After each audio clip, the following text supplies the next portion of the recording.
Pemerintah Indonesia dengan gerakan Aceh Merdeka sudah berjalan 19 tahun. Di balik damainya konflik, namun masih banyak masyarakat yang belum merasakan makna perdamaian, lantaran masih ada masyarakat yang hidup di bawah kemiskinan. 12 Agustus setiap tahunnya selalu diperingati sebagai Hari Damai Aceh. Tepat hari ini, usia perdamaian Aceh tersebut sudah memasuki tahun ke-19.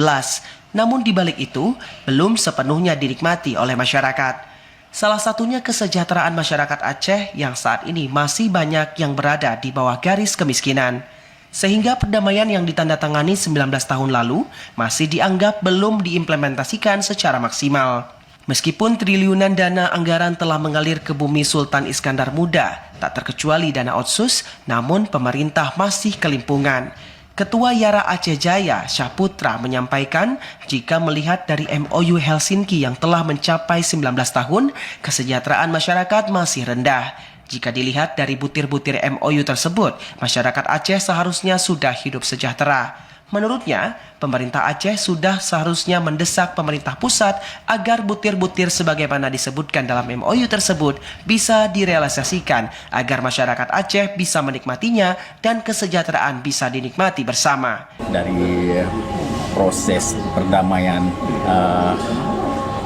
MOU Helsinki yang sekarang ini sudah berjalan 19 tahun, mungkin masih kita melihat dari angka kemiskinan dan mungkin kesejahteraan sendiri bagi masyarakat masih kurang.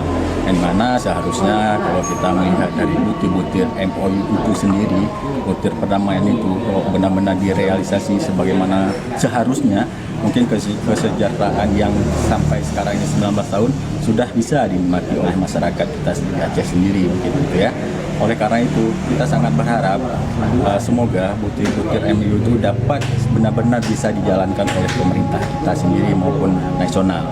Dengan peringatan damai ini, berbagai permasalahan yang dihadapi masyarakat Aceh bisa segera teratasi dengan harapan Aceh ke depan berjalan tanpa gejolak-gejolak yang bisa memicu konflik kembali di tengah masyarakat. Dari Aceh Jaya, Musliadi, TVRI Aceh melaporkan.